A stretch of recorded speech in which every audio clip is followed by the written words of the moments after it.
Okay, so today we're talking about the resurgent right in the West. Let's fix our intuitions with a little walk down memory lane. In Chicago, they found a woman who holds the record. She used 80 names, 30 addresses, 15 telephone numbers to collect food stamps, Social Security, veterans benefits for 4 non-existent deceased veterans' husbands, as well as welfare. Her tax-free cash income alone has been running $150,000 a year.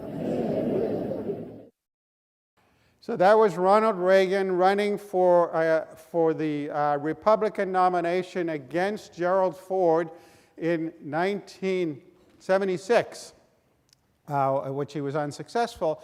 And that's his famous welfare queen speech, which would become, if things had been able to go viral in those days, it did the paper equivalent of going viral. And it represented this frontal assault on the welfare state, on what might be more broadly referred to as the post-war consensus that had prevailed in almost all of the capitalist democracies since the 1950s.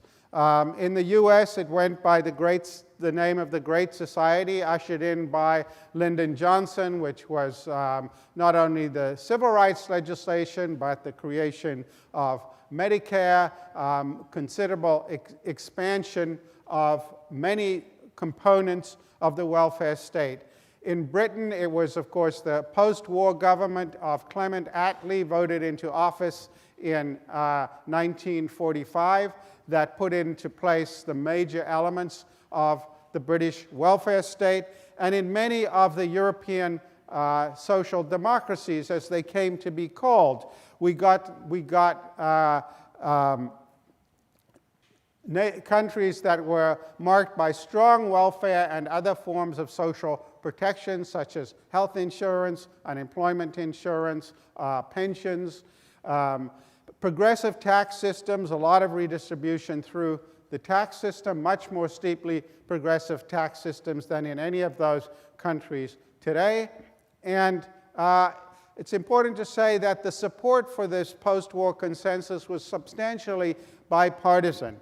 So, for example, in Britain, when the conservatives under Churchill came back into power in 1951, many people said, oh, they're going to roll back everything that Labor has done. Not a bit of it. Actually, they even expanded it. And through much of the 1950s, 60s, and 70s, you saw in most countries the recognition of a kind of what seemed to be a substantially bipartisan support for this welfare state. In the US, in the Nixon administration, of course, there was some pressure for lower taxes, but still, much of the welfare state was preserved, and in some ways it was even expanded. We got things like, which I'll be talking about later in the course, such as universal basic income. Nixon had supported what he called a negative income tax, a kind of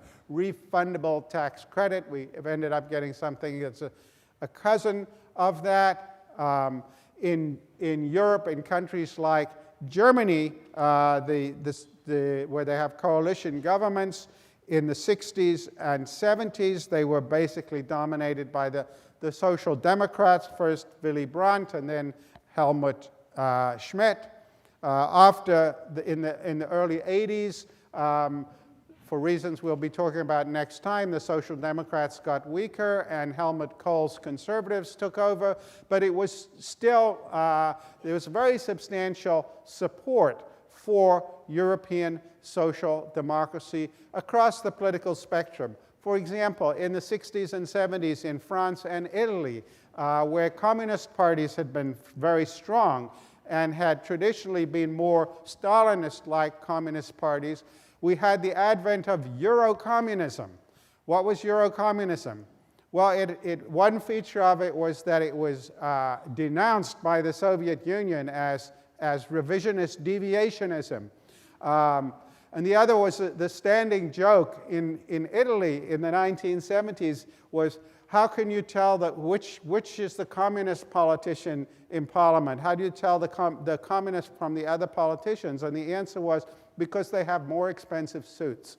So the Euro-communists, again, stopped pushing this idea that social democracy was a way station on the way to Soviet-style communism, and instead was a particular form of political and social organization that had come to stay. And it was seen to be, as I said, a very broad bipartisan, or in Europe, multipartisan consensus. And this is what starts to come under attack in the late 1970s and early 1980s, that Reagan is taking dead aim at the heart of that consensus. And the new attack is marked by hostility to trade unions and the welfare state. It's hostility to progressive taxation and hostility to regulation, the sort of forerunner of the neoliberalism that would be coming later. And as in Reagan's famous slogan, government is not the solution to our problems, government is the problem. We have to weaken the power of government in the economy and let the market run. So this was the basic idea. Now, the first thing to say about this is when people like Reagan and Thatcher came into power, Reagan got selected in 1980, in the 1980 election. Margaret Thatcher comes to power in 1979. She had beaten Edward Heath for the Conservative Party leadership in 1975 in the first competitive election for a leader in the Conservative Party in its history. And people were quite stunned by this, and she'd been thought to be a minor second-tier cabinet official without much future in the party. And indeed, I think it was Jeffrey Howe who said she'll be gone in 6 months. Turned out she was leader of the Conservative Party for 15 years and prime minister for 11 and a half years. But I think it's fair to say that most people did not take Reagan and Thatcher seriously. They saw them as real threats, but most people in the establishment, the political establishment, the economic establishment, didn't take them seriously as long-term threats. They thought people tended to see this as a kind of aberrational outcome, and that things would revert to normal. Social democracy was about alternation in power between center-right and center-left parties, and this was a center-right moment, but things would revert.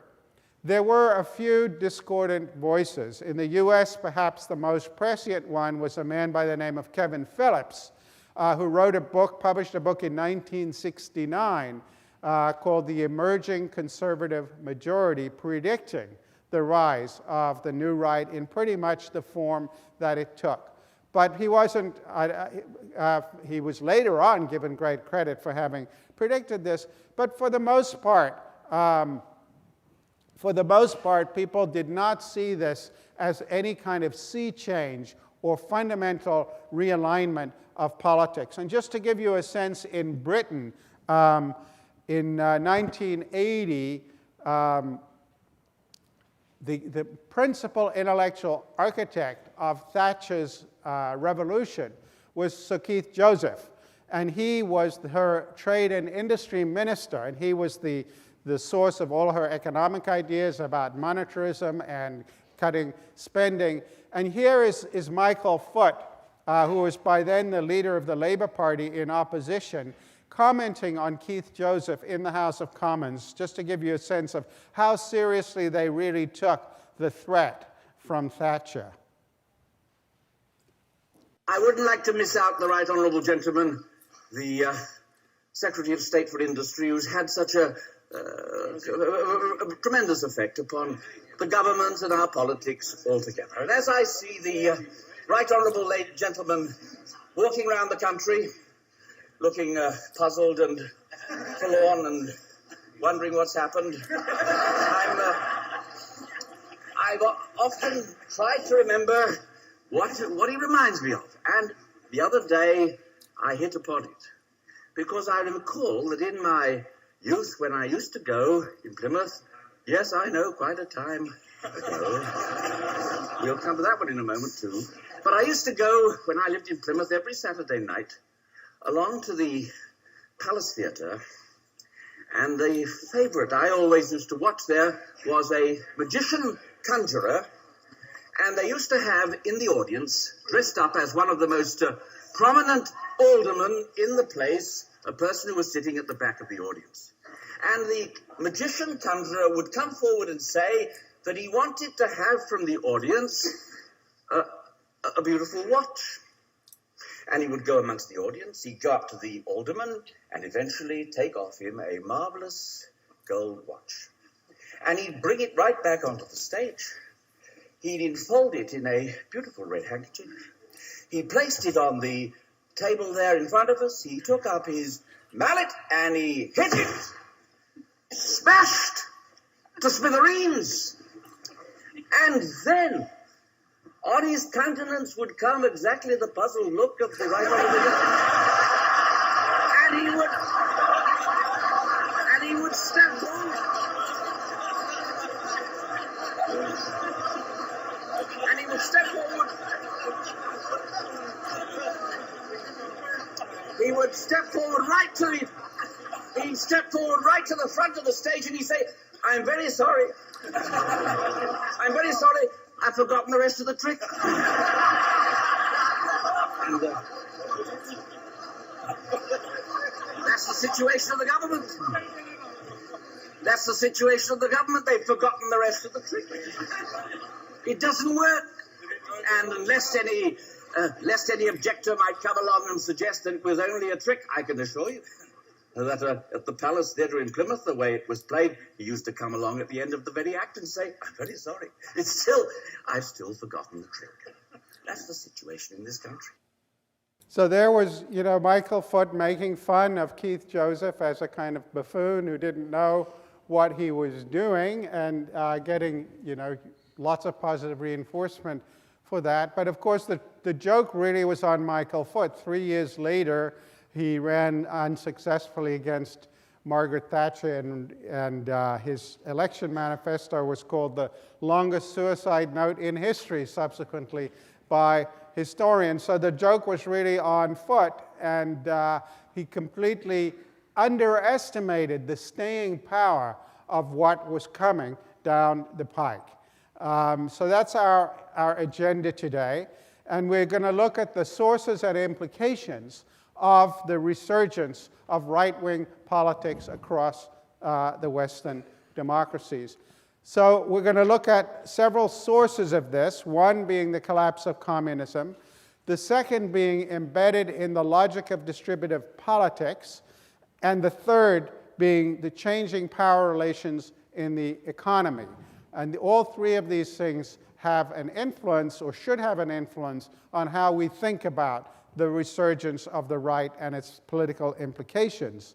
And when we think about its political implications, I'm going to talk briefly today, but more next time, about those implications in two-party systems like Britain and the US versus in multi-party systems like we have on much of the continent. So let's start with the effects of the collapse of communism. When the wall came down and when the Soviet Union started disintegrating, many intellectuals and analytical commentators thought that this would be good for European parties on the left. They thought generally that it would be good for two reasons. One, it made it clear that European social democracy, or what we think of as a great society kind of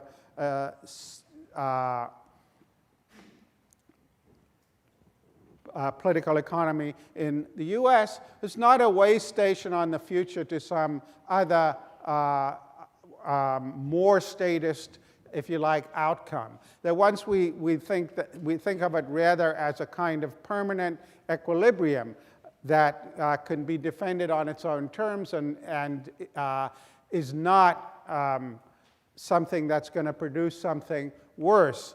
Another way of putting perhaps the same point is it gets rid of the kind of bogeyman to mobilize against from the right. So you know that if you propose slight increases in progressive taxation or you improve health care, the notion that what you're trying to do is create communism becomes less credible if there's no communism in the world left to create. And many people thought that with the communist threat gone, the end of the Cold War, we wouldn't need to mobilize against the Soviet Union anymore, that all of the money that had been spent on the arms race could be plowed back into the Western economies, and we were in for a continuation, if you like, of the benign social democracy, and maybe the power would shift once more back to the left. Maybe the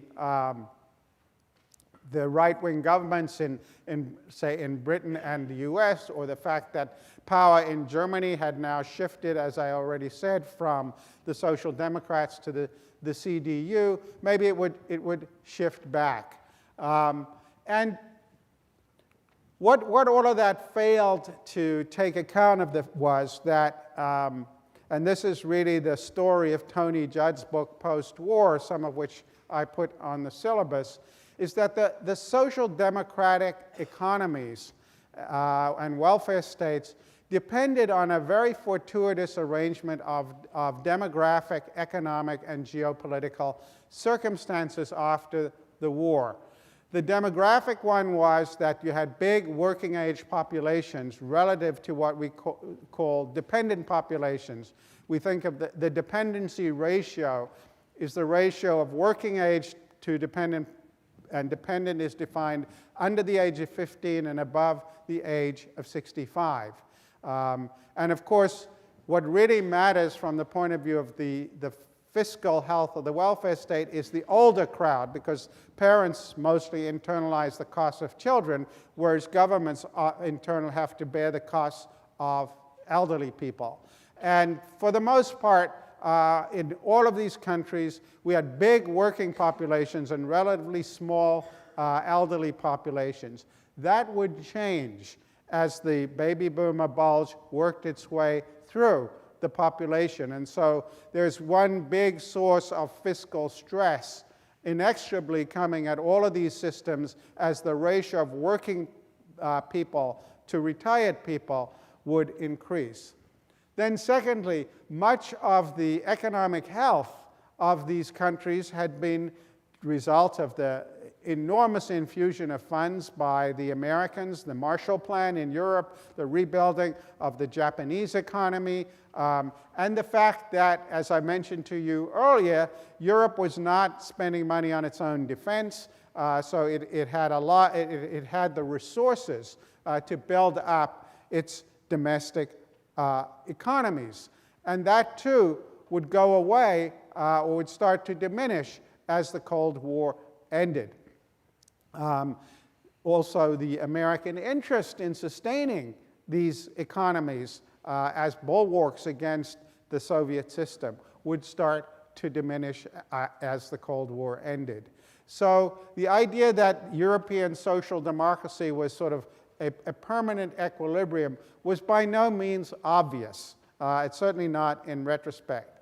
A second thing to notice is that while the bogeyman of communism might not have been there around which the conservative, the ideological right could organize, there are always other potential bogeymen, and particularly, as it's turned out since 9/11, Islamic fundamentalism is an alternative bogeyman around which to organize political movements. And it has the added advantage that it's not a threat to democratic capitalism. You know, when Islamist regimes, when Islamists do come to power, whether it's in Iran or Libya under Gaddafi. They run capitalist systems badly. There is no alternative. There's no Islamist model of the economy. So the idea that one has to worry about them as a threat to capitalism in the way that communism had once been perceived is no longer there. And that's important because it diminishes the incentive to buy off working class discontent. So if you think about, go back to the New Deal, after the Depression, Communist Party in the US was quite powerful, was very influential in American unions, particularly in the CIO.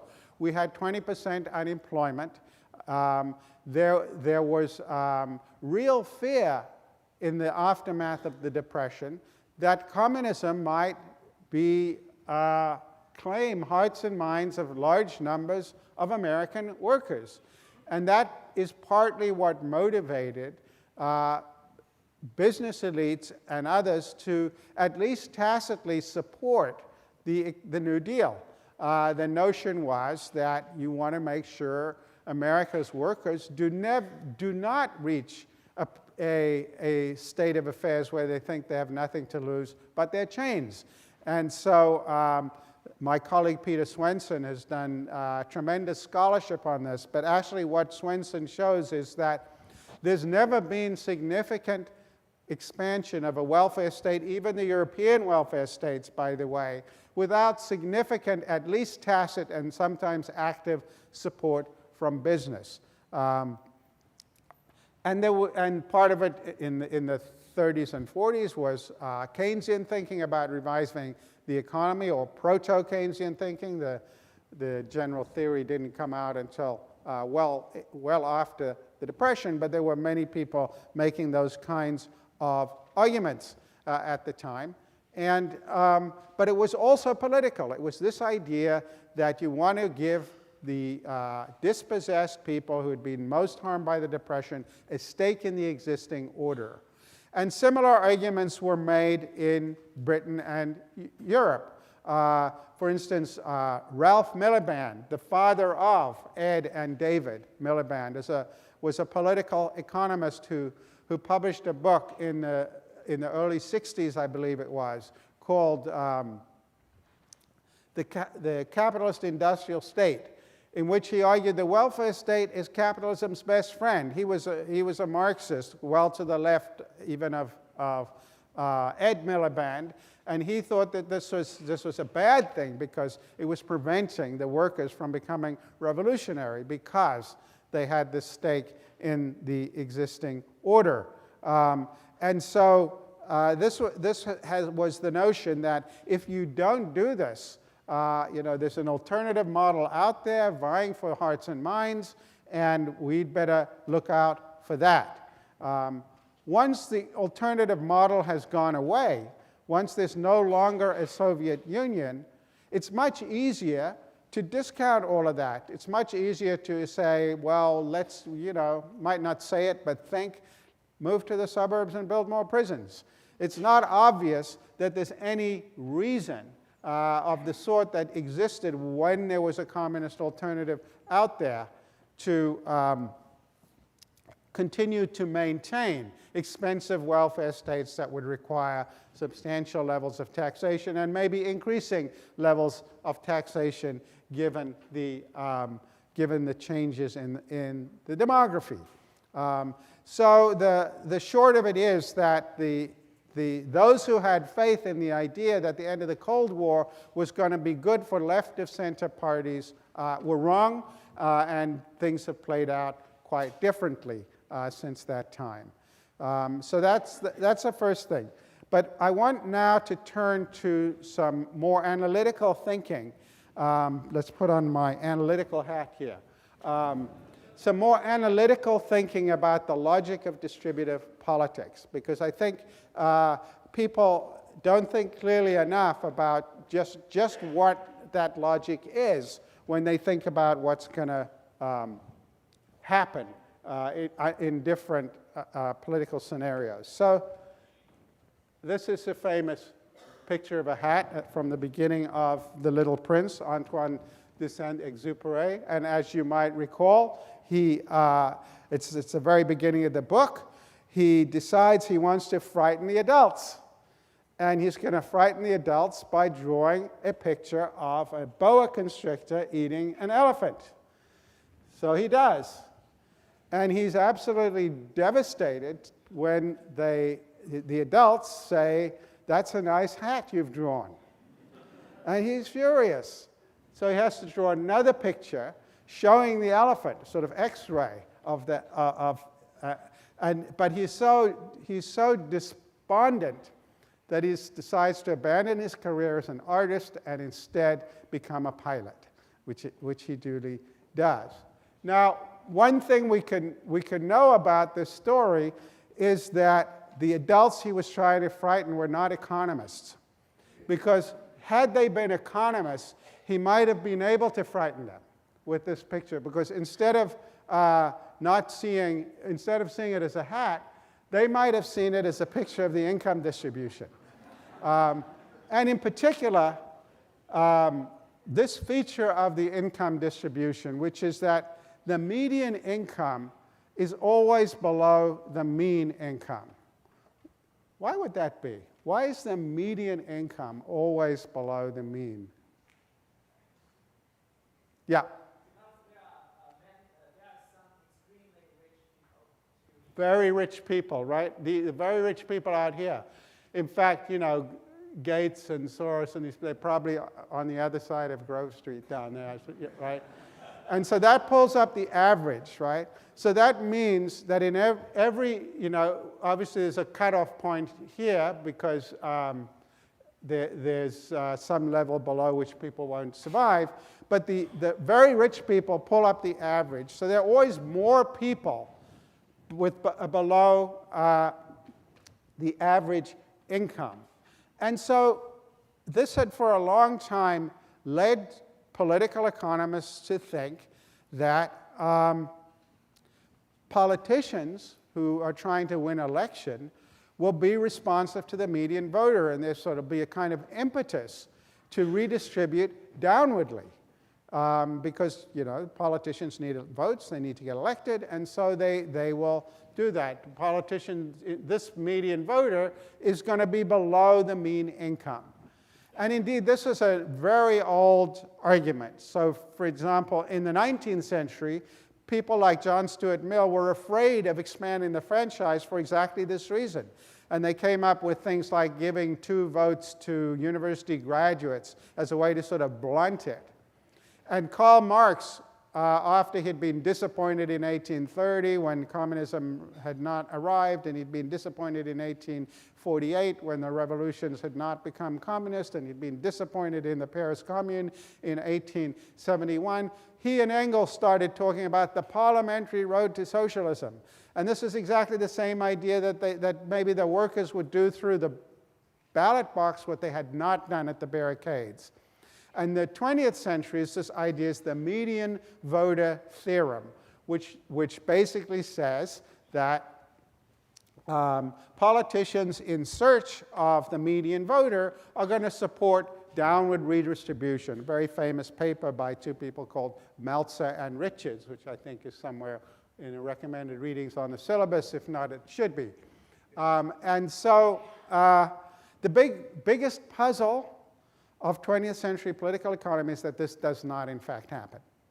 That there's lots of redistribution in democratic capitalist systems, but it's all kinds of distribution. It can be from urban to rural sectors of the economy. It can be from one industry to another. It can be done through food subsidies. It can be done in all kinds of ways.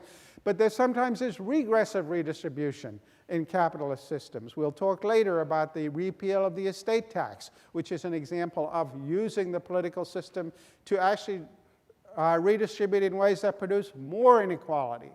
And so that being the case, that the sort of standard expectations, the folk expectations that once you've got majority rule with a universal franchise, the poor are going to soak the rich.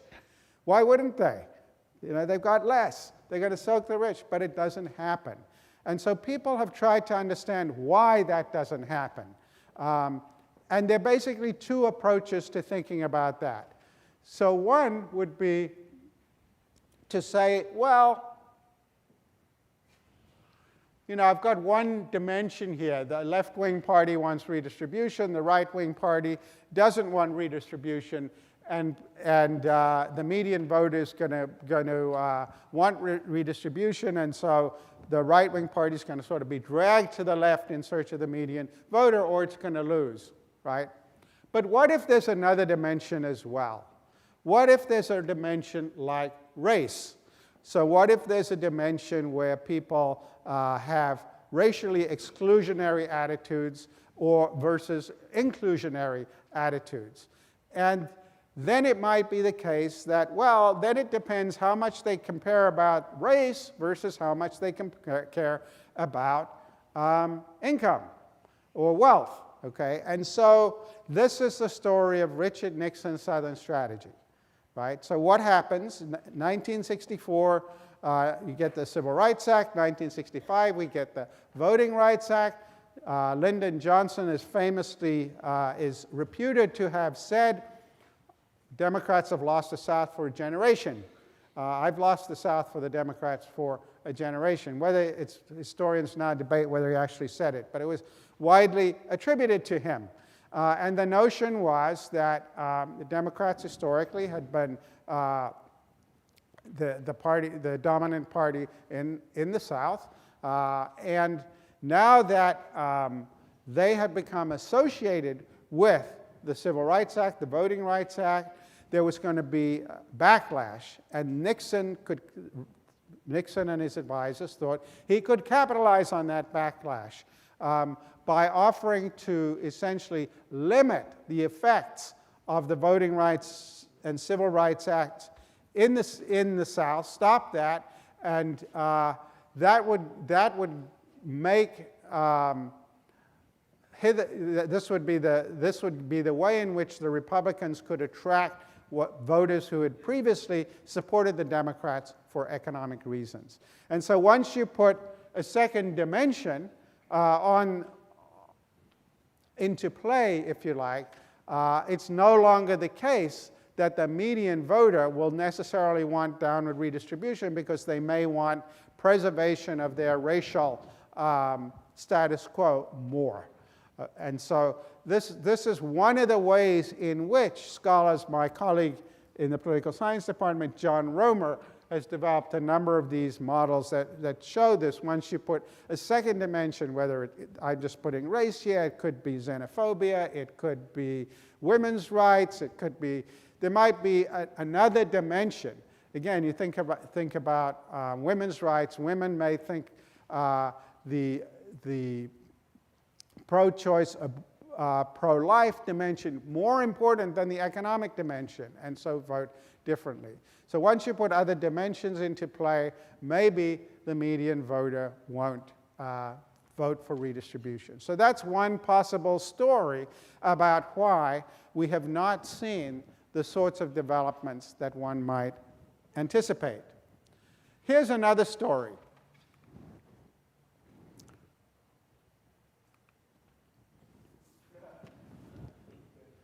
So this is what game theorists refer to as the majority rule divided dollar game. And here the intuition is that if you divide a dollar by majority rule, no matter how you divide it, there is some potential majority to upset that division. So if they start out with an equal division, you can see here that Stannis and Arya can decide to completely dispossess Joffrey and keep it all to themselves. But of course, if we think of things going on over time, then what is Joffrey's going to come along to Arya and say, I'll offer you a different deal. You can keep 2/3 of it or 60% of it, and I'll take 40% of it. All right. And if that were the case, if that became the new status quo, Stannis would come up and propose something else. And this could go on and on and on. And what the finding is that it never ends. So that if you have majority rule dividing up any divisible good over time, there is no distribution that in principle is not susceptible to being upset by some new majority. So notice a couple of things about the majority rule divided dollar game that are very important for us going forward. The first is you don't need a second dimension here to get instability, right?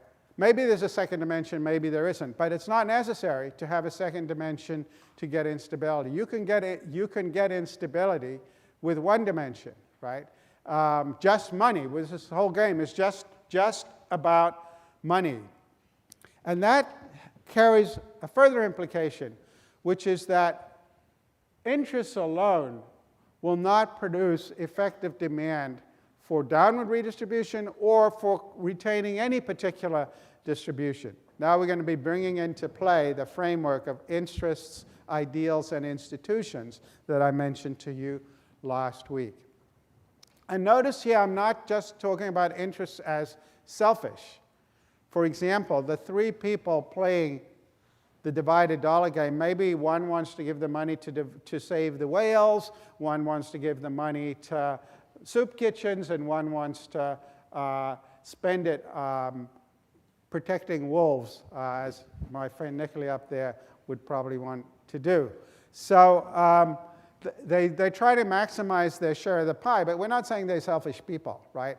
But all we're saying is that if they want to maximize their share of the pie, the interest in maximizing is not going to be enough to sustain any particular distribution, because if it's just that, there will always be someone who will come along and offer you a better deal, right? So interests alone are not going to be sufficient to get people to support any particular distribution, including, of course, distribution from the average to the median voter. So if interests alone are not enough, let's think about the other two concepts. Let's think about ideals. So what we're really saying is in order for the median voter to achieve downward redistribution, all these people have to vote together. All of these people to the left of this line have to vote together, right? Because if the wealthy can buy off the poor with bread and circuses and you know, make the middle class pay for it, you can get a coalition of the rich and the poor against the middle class. Or you can get our recent 2017 tax cuts. You give a small cut to the people at the bottom, a huge cut to the people at the top. People in the middle internalize the cost of that. Again, it's a majority rule. It's a majority coalition. It's not going to be downward redistributive. So all of these people would have to vote together. So they'd have to have some ideals we can think about first to get them to vote together. So what ideals might there be? So one ideal, obviously, is what people think is fair. People think, you know, what is a fair distribution? Maybe you can motivate them with that. So here's the next question is, well, what is fairness? Well, here's one answer to that. So a final experiment that I want to mention to you is our fairness study. So what we did is we put two capuchin monkeys side by side. Again, these animals, they live in a group. They know each other. We take them out of the group, put them in a test chamber. And there's a very simple task that they need to do. And if you give both of them cucumber for the task, the two monkeys side by side, they're perfectly willing to do this 25 times in a row. So cucumber, even though it's really only water in my opinion, but cucumber is perfectly fine for them. Now, if you give the partner grapes, the food preferences of my capuchin monkeys correspond exactly with the prices in the supermarket. And so if you give them grapes, it's a far better food, then you create inequity between them. So that's the experiment we did. Recently, we videotaped it with new monkeys who had never done the task, thinking that maybe they would have a stronger reaction, and that turned out to be right. The one on the left is the monkey who gets cucumber. The one on the right is the one who gets grapes. The one who gets cucumber, note that the first piece of cucumber is perfectly fine. The first piece she eats. Then she sees the other one getting grape, and you will see what happens. So she gives a rock to us, that's the task. And we give her a piece of cucumber, and she eats it. The other one needs to give a rock to us. And that's what she does. And she gets a grape. And she eats it. The other one sees that. She gives a rock to us now, gets again cucumber.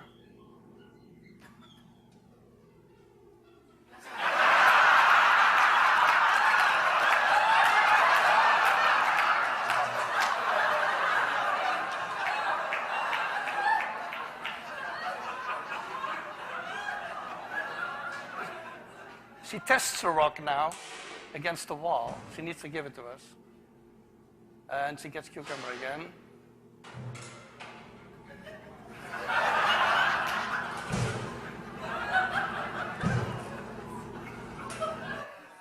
So this is basically the Wall Street protest that you see here.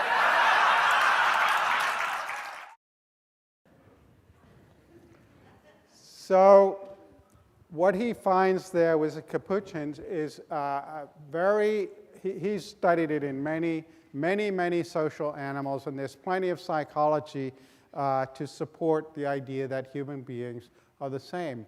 However, he fundamentally misinterprets the result of his study. Why do you anyone think why I'm saying he misinterprets the implication? He doesn't see what this implies.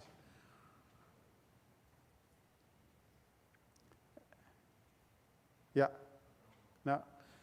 It's not the Wall Street protester, because what infuriates this monkey is that another monkey just like it is getting more. It's not the monkey's not bothered that the researcher has a bowl full of cucumbers and grapes, right? So, and this is a very robust finding in the social psychology literature about people. Their sense of their welfare is often other regarding, but they make relatively local comparisons. They do not compare themselves to people very different from themselves in the socioeconomic distribution of socioeconomic distribution. So steel workers might compare themselves to auto workers, or coal miners might compare themselves to people working in oil fields. And this is true, by the way, up and down the occupational scale. So a professor will be much angrier to discover that he or she earns $5,000 less than the professor in the next office than to discover that he or she earns $500,000 less than the attorney who lives next door. People tend to make relatively local comparisons.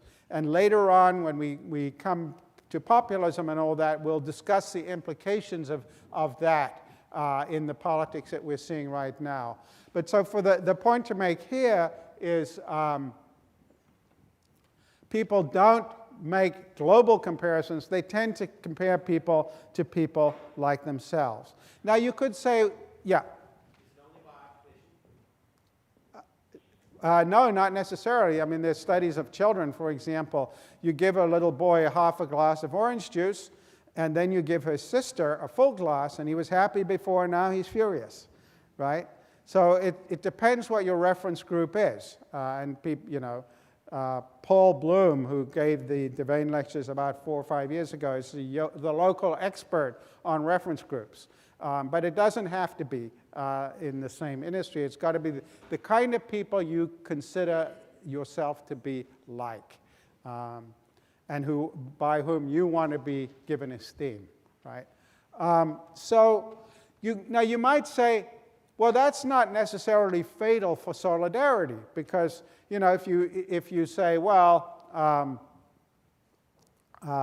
I want to have at least as much as people like me, you could say, well, let's get together and make sure we all get it, right? So it's not obviously fatal to solidarity. And that's, basically what Marxist theory of consciousness raising was about.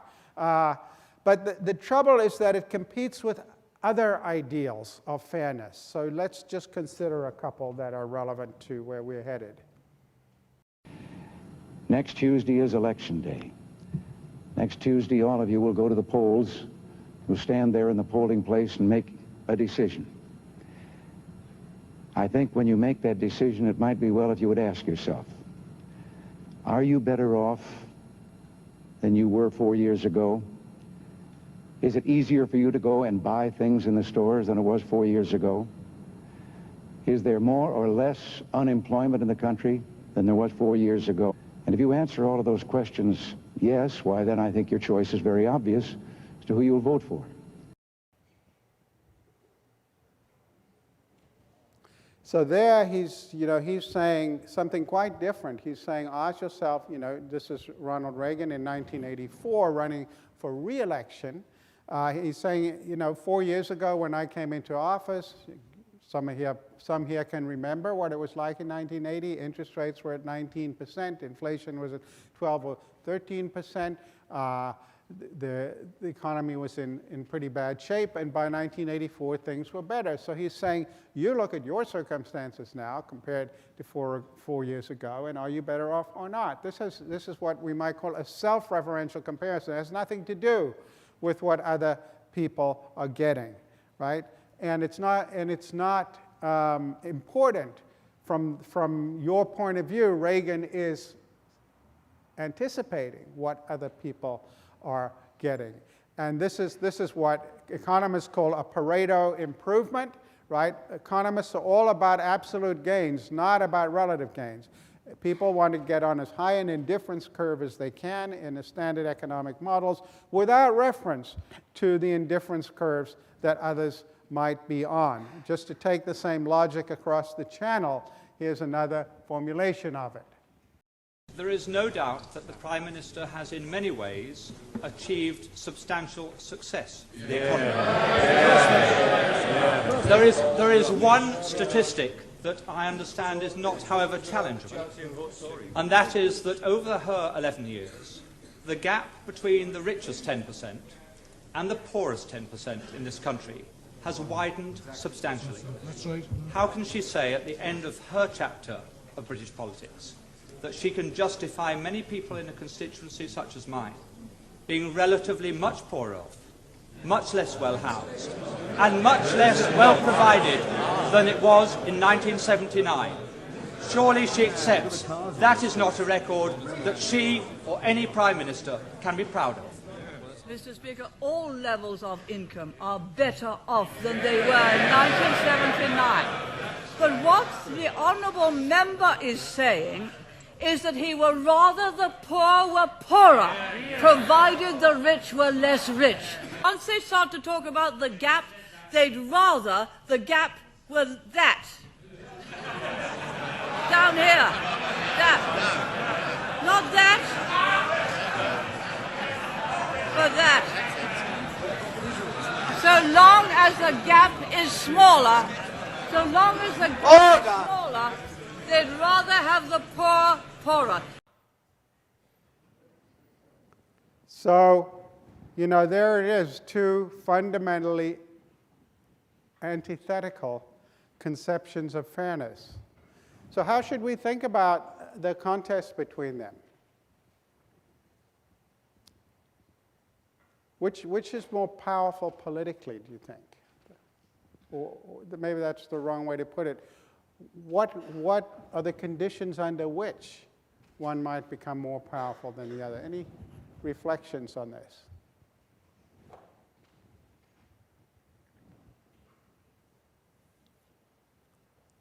Yeah, we're going to give you the microphone. Here. You want to give it to him? Yeah.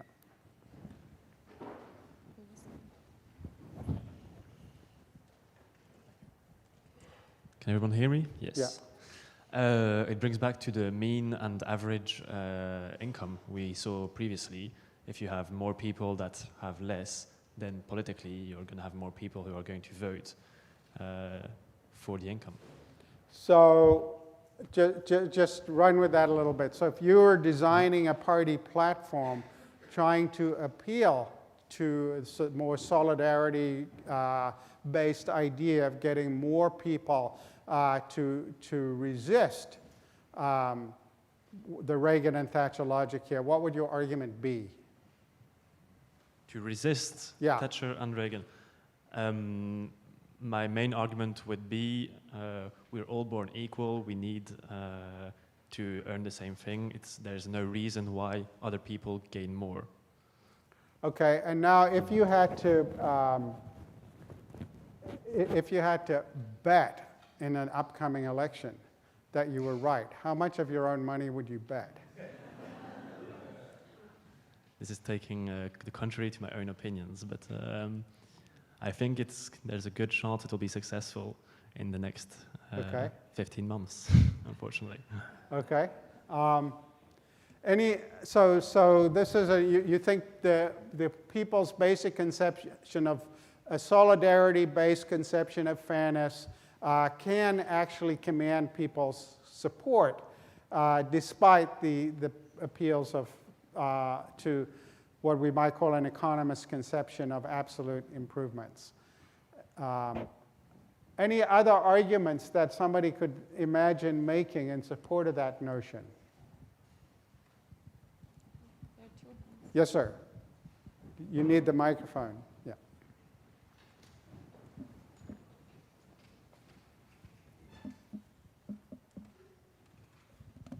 Since the Reagan administration, there has been no real growth in wages of the middle class, and all the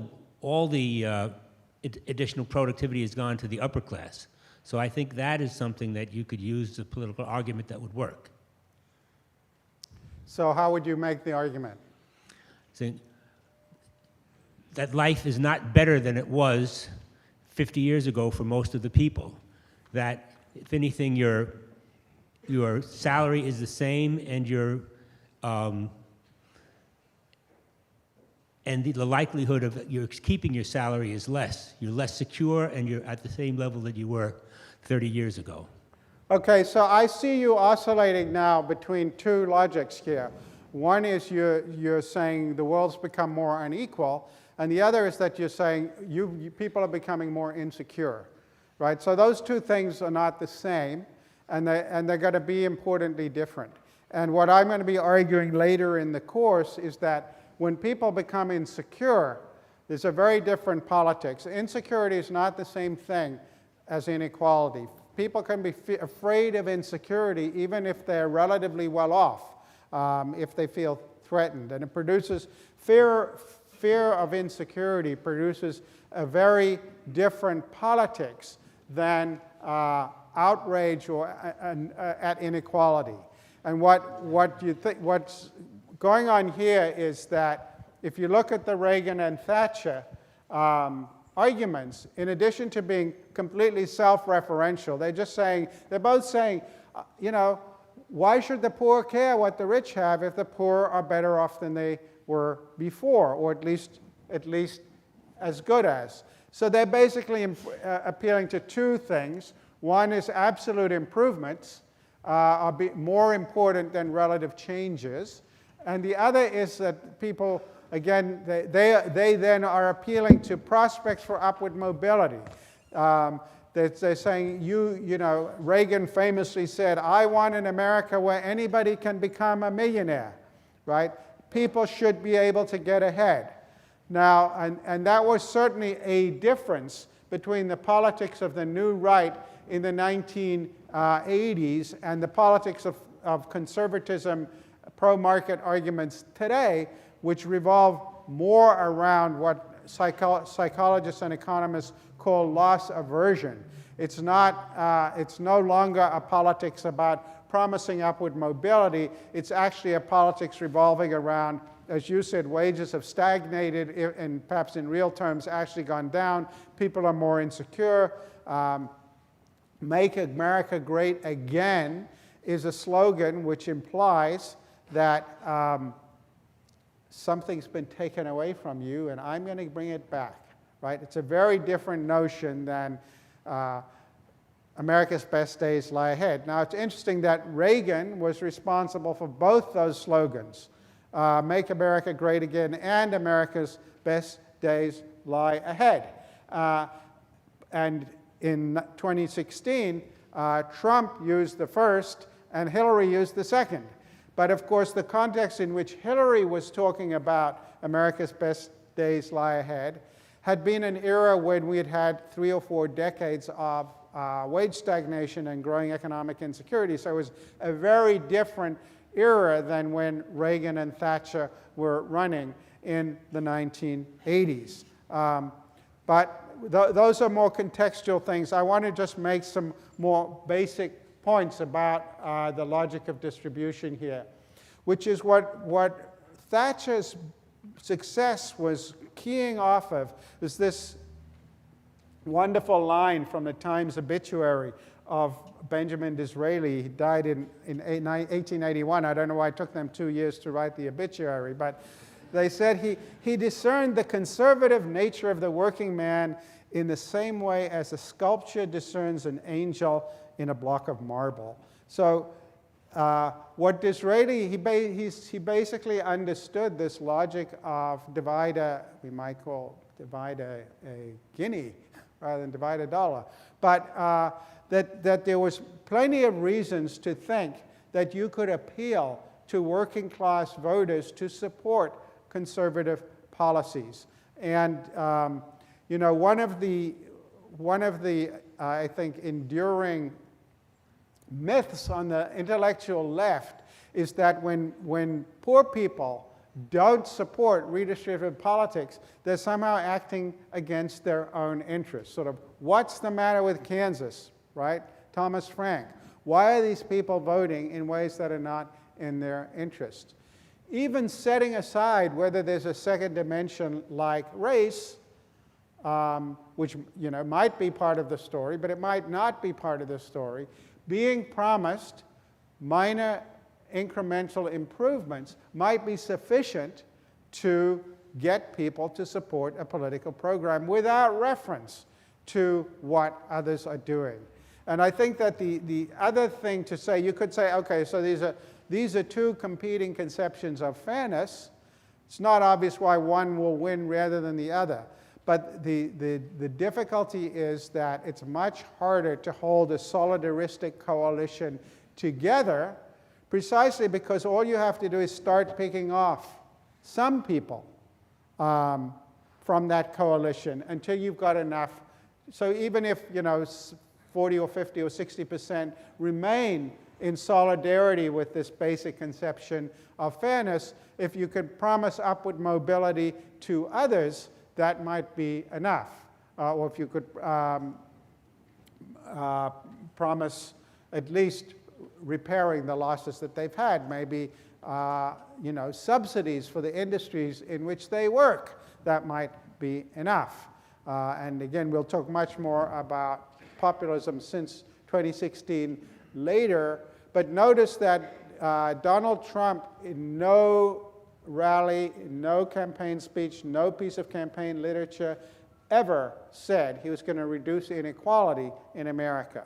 He said, I'm going to bring industrial jobs back. He said, these people are corrupt and they've been screwing things up. But he did not promise to reduce inequality. He promised to give people absolute improvements, or at least prevent them from experiencing further absolute losses, period. So it makes it harder, we might say, all else equal, it's harder to sustain solidaristic conceptions of fairness because that's a coalition that can be picked apart in different ways. And all it takes is getting enough people to support what you want to do, and it starts to disintegrate. That's what Thatcher did. Basically, she appealed to lower middle class workers, shopkeepers, and working class voters with upwardly mobile aspirations, and comparable things happened elsewhere in the 1980s. So the upshot is that even without a second dimension like race, Solidarity is always vulnerable to splintering by these other ideologies, or people promising to pick off somebody by promising them absolute gains or something better as part of some different coalition. So it sounds like ideals of fairness are not enough. They might help build a coalition, and they might motivate people some of the time, but they're probably not going to be enough. So what about institutions? What institutions could there be that would sustain a solidaristic, what I'm calling here a solidaristic conception, that would get people to support single political platforms that might at least prevent regressive change or promote progressive change? Unions, yeah. They seem like the obvious candidate because unions, unions are basically organizations that will pull together the people to the left of the median voter. So let's take a look what we think about unions. Sam Donaldson, ABC News, the White House. By air traffic controllers. From the President, a strong warning. They are in violation of the law, and if they do not report for work within 48 hours, they have forfeited their jobs and will be terminated. From the union, a defiant response. The controllers out there firmly believe in what they are doing, and we will continue the strike. From ABC, this is World News Tonight, with Peter Jennings at the Foreign Desk in London, and from our desk in Washington, Frank Reynolds. Good evening. The strike began as scheduled at 7 o'clock local time this morning. Its impact was immediate. Most flights delayed, many more canceled. But there was no delay in the reaction of the federal government, led by the President himself. We have a series of reports tonight. First, here is White House correspondent Sam Donaldson. 4 hours after the strike began, President Reagan, described by aides as very angry and very determined, served notice on the air traffic controllers that they had better return to work quickly or else. Government cannot close down the assembly line. It has to provide without interruption the protective services which are government's reason for being. It was in recognition of this that the Congress passed a law forbidding strikes by government employees against the public safety.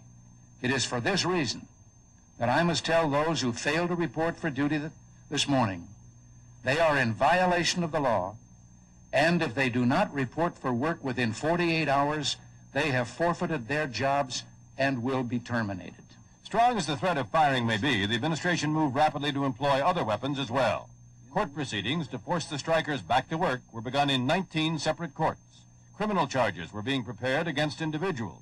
The first cases would be brought against union leaders, but FBI agents are compiling a complete list of strikers. The union's $3.5 million strike fund has been impounded by court order, and a petition has been filed asking for decertification of the union, meaning to put it out of business permanently. The president was asked why such strong action immediately. Why not some lesser action to begin with? What lesser action can there be? The law is very explicit. They are violating the law. The president is said by an aide to be tough as nails in his determination to break this strike. And this morning, Mr. Reagan reminisced in the Oval Office about Calvin Coolidge's similar determination and success in breaking the Boston police strike of 1919 when Coolidge was governor of Massachusetts. In this case, Mr. Reagan wanted to make the deadline for firing 24 hours at first, but finally settled in 48 in order to make certain that no air traffic controller could say later he didn't get the word. The president seems convinced that by being tough, he can force many of the union members back to work. He also seems convinced that being tough is what the public wants. Sam Donaldson, ABC News, the White House. And he did indeed fire those air traffic controllers. Let's go forward 3 years in the UK. Chairman, what we have seen in the past few weeks is not picketing at all. It is an attempt by force to prevent others from doing what they have a right to do.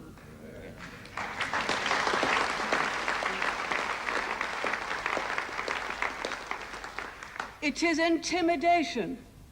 It is unlawful assembly. Our duty demands and the national interest requires that we see that violence does not pay and is seen not to pay. Yeah. Let violence cease. Let the law be kept. That is the spoken and unspoken hope and wish of millions of our fellow citizens. So those two confrontations were emblematic of the gloves coming off with the rise of the new right. When Ronald Reagan fired the air traffic controllers in 1981, and Margaret Thatcher took on the miners who had been striking through much of the 1970s in Britain and broke the miners' union. And this signaled the start of a very different attitude toward unions on the part of right-of-center parties. And many people sort of date the big change here to those governments and those particular sort of symbolic confrontations. But the truth is that that was the tip of an iceberg that has a much longer provenance. So if you look at union membership in the US, you can see this goes from 1973 to 2009, and it basically falls in half.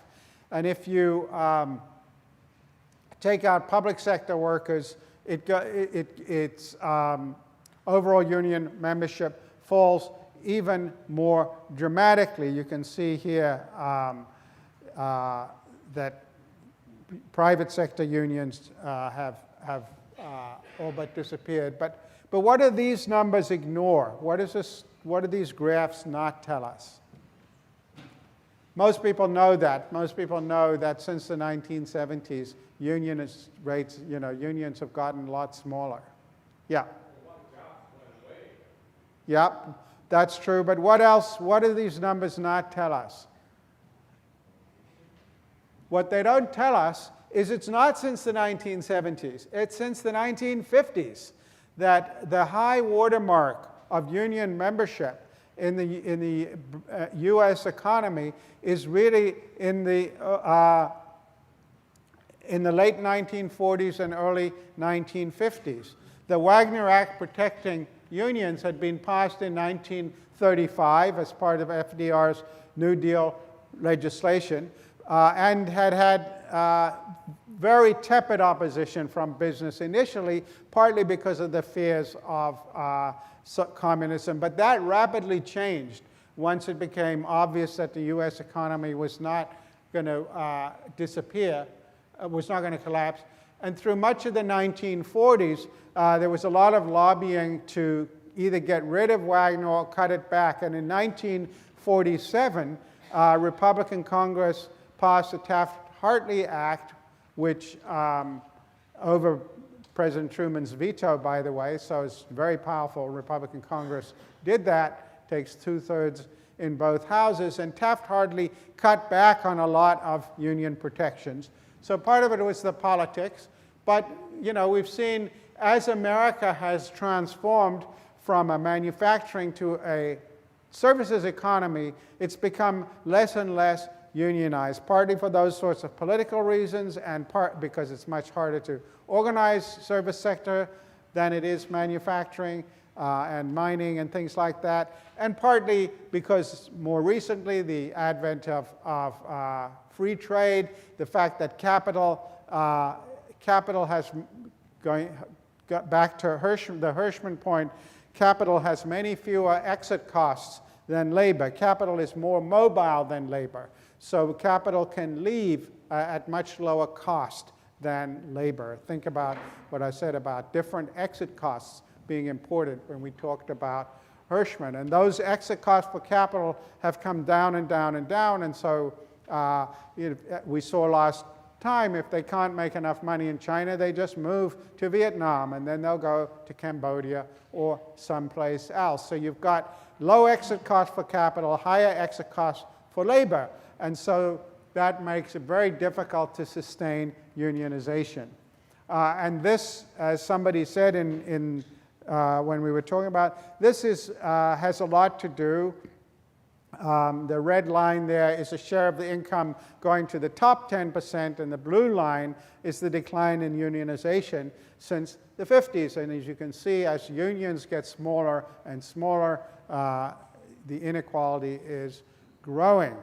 And somebody else mentioned, as this has happened, we've seen a declining share of income going to the middle class. Again, I'll post these slides and you can look at them at your leisure. And this is not only the case in the US. You won't be able to see these probably, but these are all countries in which you'll be able to see them when I post them.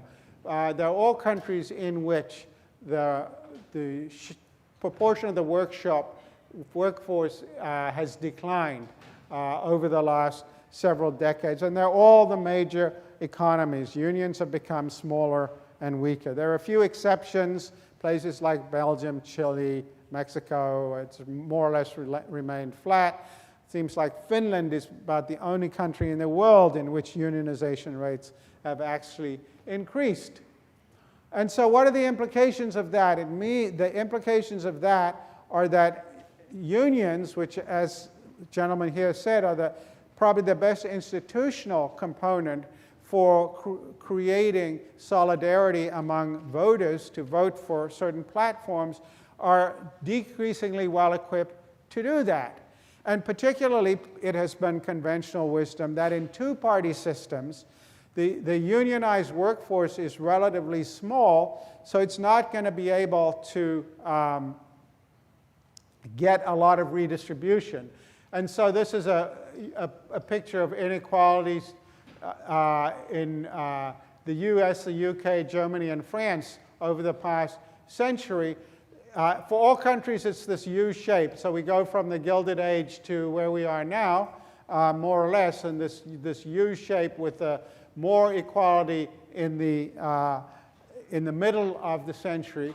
But as you can see, the U is deeper in the US and the UK, which have two-party systems, and it's shallower in France and Germany, which have multi-party systems.